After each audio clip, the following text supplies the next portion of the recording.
Hello everyone, welcome to my channel. तो आज हम लोग पढ़ेंगे चैप्टर 3, ठीक है, इसका सीबीएसई का मैथ्स। चैप्टर 3 में क्या है आपका? Pair of linear equation. Pair means क्या होता है जी? टू ना। Pair of linear equation in two variable. Linear equation in two variable. In two variable, बराबर है। तो देखो, अगर मैं एक इक्वेशन देता हूं आपको 2x + 3y = 5, तो ये आपका लीनियर इक्वेशन है ना। कैसे लीनियर मतलब क्या होता है? पावर 1 होना चाहिए, समझा? लीनियर मतलब पावर क्या होना चाहिए? 1, ठीक है। वेरिएबल x एंड y को क्या बोलते हैं हम लोग? वेरिएबल, बराबर। वेरिएबल क्या है यहाँ पे? x, y। वेरिएबल मतलब क्या होता है? जिसका वैल्यू चेंज होता है, ठीक है ना। whose value changes, whose value changes। यहाँ क्लियर है? ठीक है। तो देखो, whose value changes जो क्या होता है उसको हम लोग क्या बोलते हैं जी? वेरिएबल बोलते हैं, ठीक है। तो अभी देखिए, तो यहाँ पे वेरिएबल आपका x एंड y हो गया। कांस्टेंट क्या है? 2 एंड 3 है ना। 2 एंड 3 क्या है? कांस्टेंट है। समझा? यहाँ तक क्लियर है? कोई बात नहीं। तो अगर मैं एक और इक्वेशन लेता हूँ, मान लीजिए 3x + 4y + 7 = 0, तो ये आपका सेकंड इक्वेशन है ना, जिसमें x और y तो नहीं। देखो यहाँ पे भी x y है, यहाँ पे भी x y है, सिर्फ कांस्टेंट का फर्क है ना। समझा? तो ये अलग लाइन रिप्रेजेंट करेगा, ये अलग लाइन रिप्रेजेंट करेगा, ठीक है। मान लीजिए ऐसा एक लाइन है जिसकी वैल्यू क्या है? 2x + 3y + 5, ठीक है। और ये लाइन ऐसे मान लो जा रहा है, तो इसका वैल्यू है 3x + 4y + 7 = 0। यहाँ तक क्लियर ना। तो ये दो लाइन को डिफरेंट रिप्रेजेंट करेगा, x वेरिएबल और y वेरिएबल में। मतलब उसका x का वैल्यू भी आएगा और y का वैल्यू भी आएगा, ठीक है ना। कांस्टेंट का वैल्यू अलग अलग है। समझ में आया? चलो अभी नेक्स्ट पॉइंट देखते हैं इसमें। तो इसको सॉल्व करना होता है, ठीक है। तो सॉल्व करने का मतलब क्या है? तो देखो, पहले तो एक बता देता हूँ, सिंपल ट्रिक्स बताता हूँ। जैसे दो लाइन है, ये आपका x एक्सिस हो गया, ये क्या हो गया? y axis.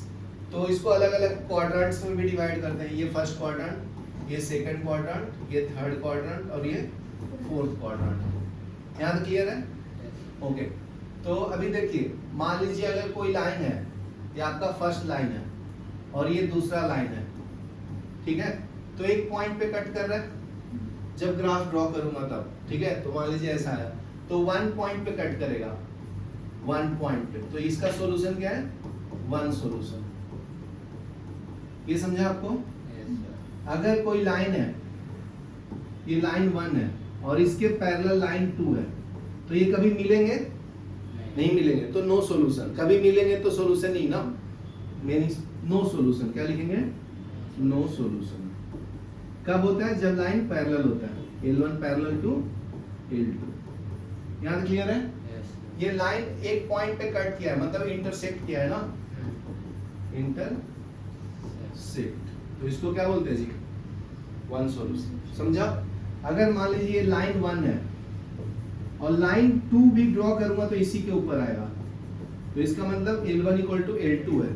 तो ये क्या देगा आपको? मेनी सॉल्यूशन देगा, मेनी सॉल्यूशन। एक दूसरे के ऊपर ओवरलैप हो गया ना।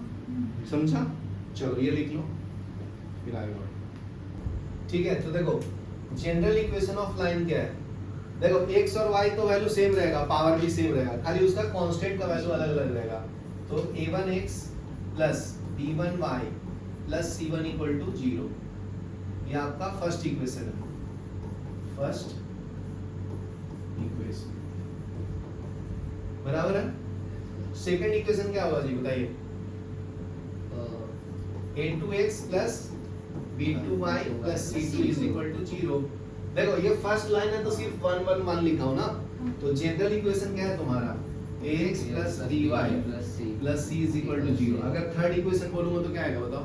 a3x बराबर, good. Plus b3y b3y plus c3 बराबर।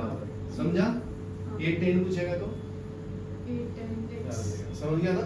तो अपने को ये दोनों से मतलब है फर्स्ट इक्वेशन से और सेकंड।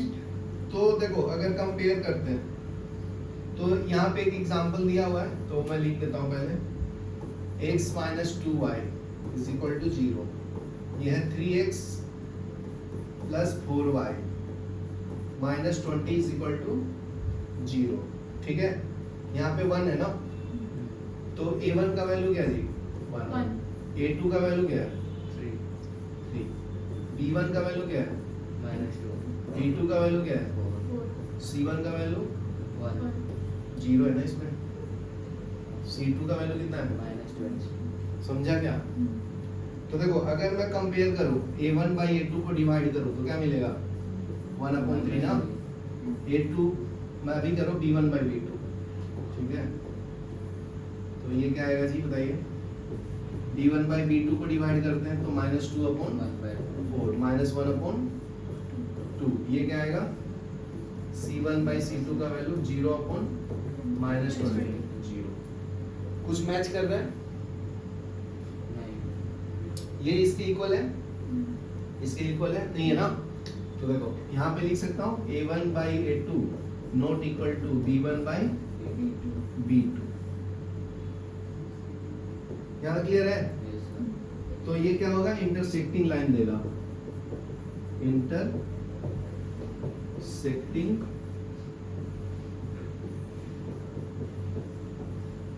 लाइंस। तो लाइन क्या कर रहा है? इंटरसेक्ट कर रहा है। ये आपका L1 हो गया, ये क्या हो गया? L2 हो गया। तो जब कोई भी कोएफिशिएंट मैच नहीं करेगा, कुछ भी नहीं मैच करेगा, तो वो एक पॉइंट पे इंटरसेक्ट करेगा। कितना सॉल्यूशन आएगा? 1 सॉल्यूशन। समझा? तो इसका मतलब क्या होगा? 1 सॉल्यूशन। ये समझा आपको? समझा ना? तो इसमें बहुत सिंपल है कि कुछ मैच ही नहीं करेगा तो एक सॉल्यूशन। समझा? तो देखो ये आपका फर्स्ट लाइन था और ये सेकंड लाइन था। तो दोनों को कोएफिशिएंट को डिवाइड किया हूं, इसको बाय इसको, इसको बाय इसको, इसको बाय इसको। कुछ भी मैच नहीं करेगा तो 1 सॉल्यूशन, एक पॉइंट पे इंटरसेक्ट करेगा। यहां तक क्लियर है? चलो ये लिख लो, फिर नेक्स्ट एग्जांपल लेता हूं। ठीक है, तो देखो सेकंड इक्वेशन देखेंगे हम लोग। 2x plus 3y minus 9 is equal to 0। ये फर्स्ट इक्वेशन है। सेकंड क्या है? 4x plus 6y minus 18 is equal to 0। ठीक है, तो यहाँ पे क्या करो? कोएफिशिएंट को डिवाइड कर लो। पहले तो कैलकुलेट कर लेते हैं। आप बताना, आपका नाम क्या है? आरव। a1 क्या है बेटा? 2x सिर्फ कोएफिशिएंट बताना ना। 2 a1 मतलब कांस्टेंट। तुम बताओ a2 क्या है? 4 बराबर। b1 क्या है आरव? 3 b2 क्या है? 6 c1 क्या है आरव? -9 c2 -18 -18। तो अगर मैं डिवाइड करूं a1 बाई a2 क्या मिलता है? 2 बाई 4 कितना आता है? 1/2। b1 बाई b2 कितना आता है? 1/2। c1 बाई c2 कितना आता है? यहाँ तक क्लियर है? तो देखो क्या ऑब्जर्व करते हो? क्या ऑब्जर्वेशन है तुम्हारा? बराबर, गुड। तो जब a1 by a2 is equal to b1 by b2 is equal to c1 by c2 आएगा तो दोनों लाइन सेम ही है जी। तो इसका मतलब मेनी सॉल्यूशन है। मेनी सॉल्यूशन ऊपर ओवरलैप करेगा ना। ये आपका L1 हो गया, इसी के ऊपर दूसरा L2 भी है। तो जब कोई इंसिडेंट करेगा इसका मतलब बहुत सारे सॉल्यूशन है। ठीक है ना? तो उसके लिए क्या कंडीशन है? सब इक्वल होना चाहिए आपस में। चलो ये लिख लो, फिर नेक्स्ट करता हूँ। ठीक है, नेक्स्ट देखो। नेक्स्ट थर्ड इक्वेशन सॉल्व करेंगे जी। थर्ड में बोलता है x plus 2y minus 4 is equal to 0। दूसरा क्या है? 2x प्लस 4y माइनस कितना है? 12 है इज इक्वल टू 0। तो अगर कोएफिशिएंट को डिवाइड कर लूं a1 by a2 is equal to, तो a1 यहाँ पे कितना है? 1, तो 1/2। b1 बाई b2 कितना है? 2/4। कितना आता है? 1/2। C1 by C2 कितना आता है जी? 1/3. -4/-12 कितना आता है? 1/3. 1/3. तो इसमें क्या ऑब्जर्व कर रहे हो? ये दोनों तो आपस में इक्वल है, लेकिन ये नहीं है ना, समझा? तो इसको बोलते हैं क्या? Parallel lines. बराबर, गुड. तो पैरेलल के लिए क्या कंडीशन है? मतलब ये लाइन क्या होंगे? पैरेलल होगा. इनके बीच का डिस्टेंस क्या होता है? इक्वल. रेलवे ट्रैक जो होता है ना, रेलवे का पटरी, वो पैरेलल लाइन का एग्जांपल है ना, समझा? उनके बीच का डिस्टेंस इक्वल होता है, कभी नहीं मिलते ना आपस में. ऐसे दूर देखेगा तो लगता है कि मिलता है, लेकिन नहीं मिलता है, वो तो मिराज है ना. तो इसका कंडीशन क्या है? A1/A2 is equal to B1/B2 not equal to C1 by C2. बराबर. तो ये क्या होगा? Lines are Parallel. Lines are Parallel. Parallel and no solution. जब मिलेंगे नहीं तो सॉल्यूशन ही होगा ना, दोस्ती नहीं होगा ना जी. समझा? मिलेंगे नहीं तो दोस्ती कैसे बनेगा? समझा? मिलेंगे एक बार तो एक सॉल्यूशन, बार बार मिलेंगे तो मेनी Many सॉल्यूशन. solution. समझा? सिंपल लैंग्वेज में. चलो लिख लो. ठीक है, दो इक्वेशन दिया है, x + 3y = 6 और दूसरा है 2x - 3y = 12. ठीक है, तो अगर कोई बोलेगा आपको ग्राफिकली ड्रॉ करो लाइन को, तो बहुत सिंपल है. क्या करने का? y को लेफ्ट में रखने का. तो 3y = 6 - x होगा. सिर्फ y चाहिए अपने को, तो y = 3 से डिवाइड करूंगा ना राइट में, 3 - x बराबर है. तो y = 6/3 - x/3. ये समझा आपको? एक बार इससे डिवाइड किया, एक बार इसको डिवाइड किया, समझा ना? तो y = क्या मिला जी?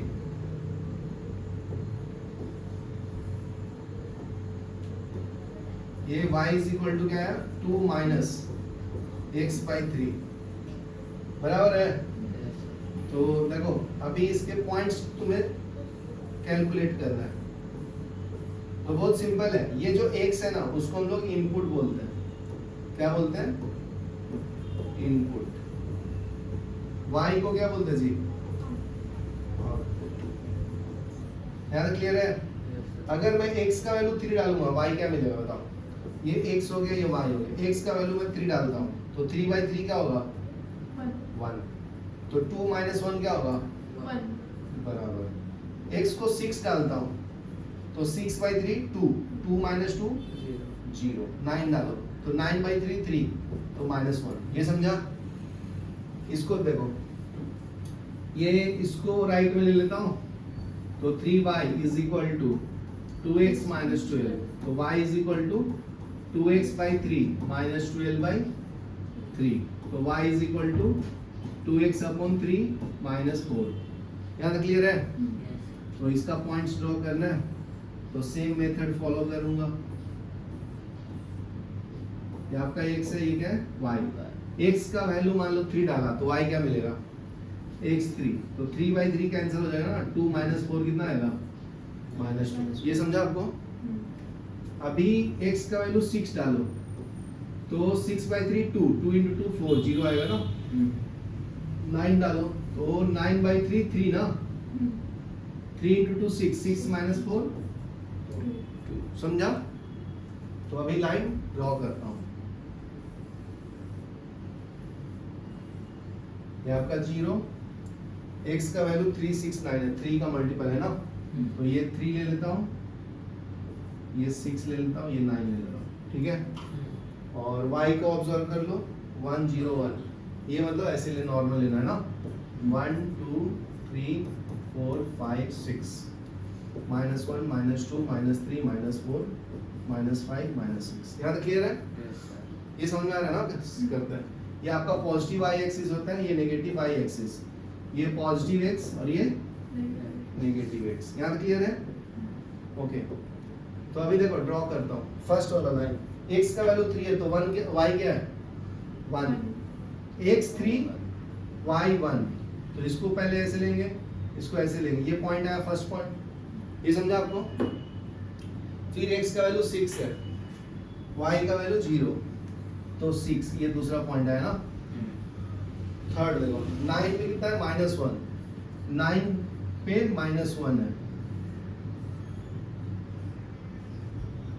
तो ये ड्रॉ करोगे तो ऐसा आएगा, आएगा ना. फिर इसको ड्रॉ करता हूँ. x का वैल्यू क्या है? 3. y कितना है -2, ये वाला पॉइंट, ये समझा। फिर 6 पे क्या है 0, 6 पे 0, ये वाला पॉइंट।